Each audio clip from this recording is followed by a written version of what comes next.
Please be seated.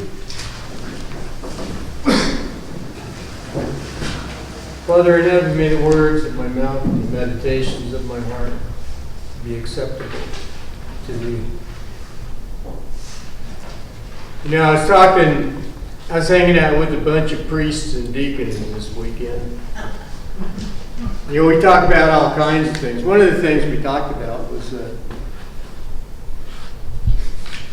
there are certain Sundays when you're doing a sermon based on something that everybody really likes doing a sermon on.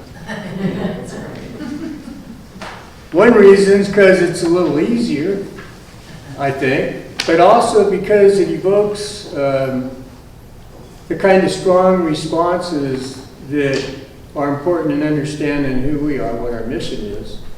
You got a mission, by the way. And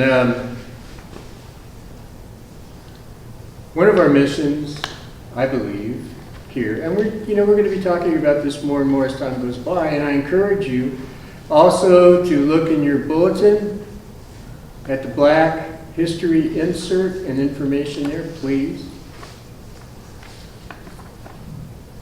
Salt of the earth. Are you the salt of the earth? It's kind of like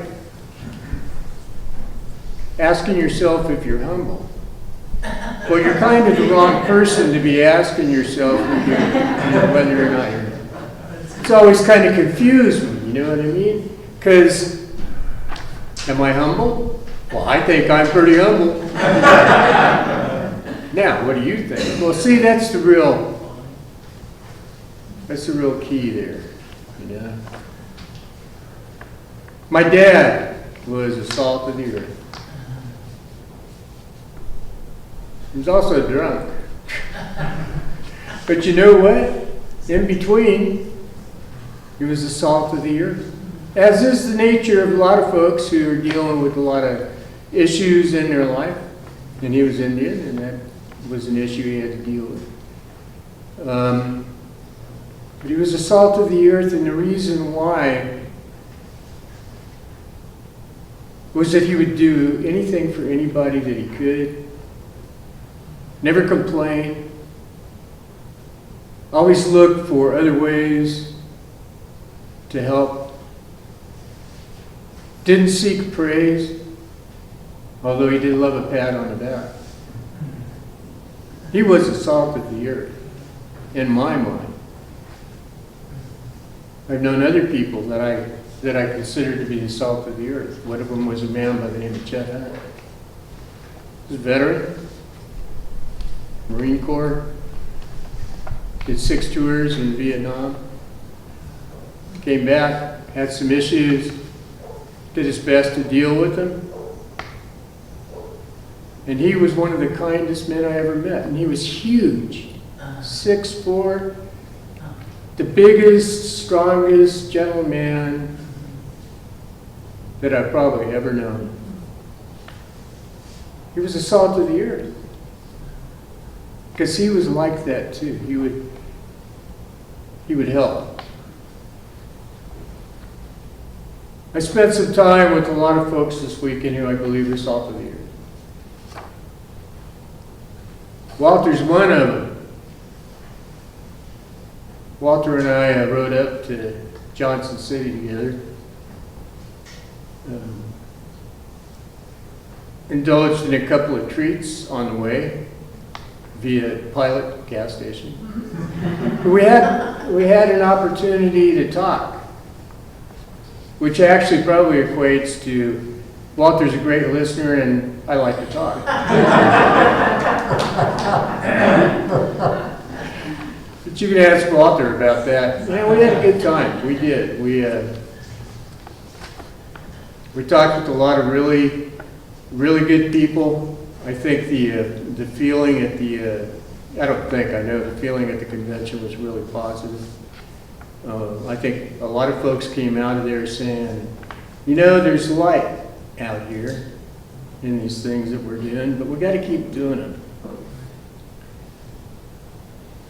When I think about a lot of things, in my life, I haven't always listened as closely as I should have to folks. Especially folks who were trying to help me. You know, when I was young, I knew everything. Did any of you ever know anybody like that? I didn't know that I knew everything until I got older, and I realized I didn't know diddly squat about anything. And so I proceeded then to seek out my humanity. Because my humanity, if I'm doing it right, you would perceive me as being the salt of the earth. And when you read the gospel today, it's pretty clear how you qualify as salt of the earth. We have to be a light to the world. We have to be a light to this community. You know, we've been talking about it, we've been doing it, been trying to do it. You know, we had some stuff going on, the pandemic hit, that changed things. Now we're moving back in that direction to try to open ourselves up to the community. Shrove Tuesday, I hope we can get some folks from the community to come here and eat some pancakes. But I noticed a couple of things this weekend, and I'm going to talk about it, not necessarily because it's profound, but because it happened, and it happened when Walter and I were having dinner and breakfast in a couple of spots. The subtlety of this, to me, really points in the direction of a need to understand how people think. We were at Carrabba's having Italian food, which, by the way, was very good. And, you know, I'm finishing up my unsweetened iced tea, and Walter was finishing up his unsweetened iced tea, and a lady brought some tea. She brought me some tea. She didn't bring Walter any tea. Is that a big deal? I don't know. It depends on how often it happens, doesn't it? But maybe I'm picking up on something. That the issues that we got to deal with are not always about the guy that's out there getting beat to death. What a terrible, terrible thing. But indignity that's pressed on people can come in a subtle way. She should have brought him a glass of unsweetened tea the same time she did me. Is it a big deal in the universe? No. But it bothered me.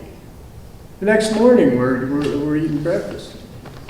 And wasn't a very good breakfast. But it was breakfast, and they brought us our bill. They brought one bill.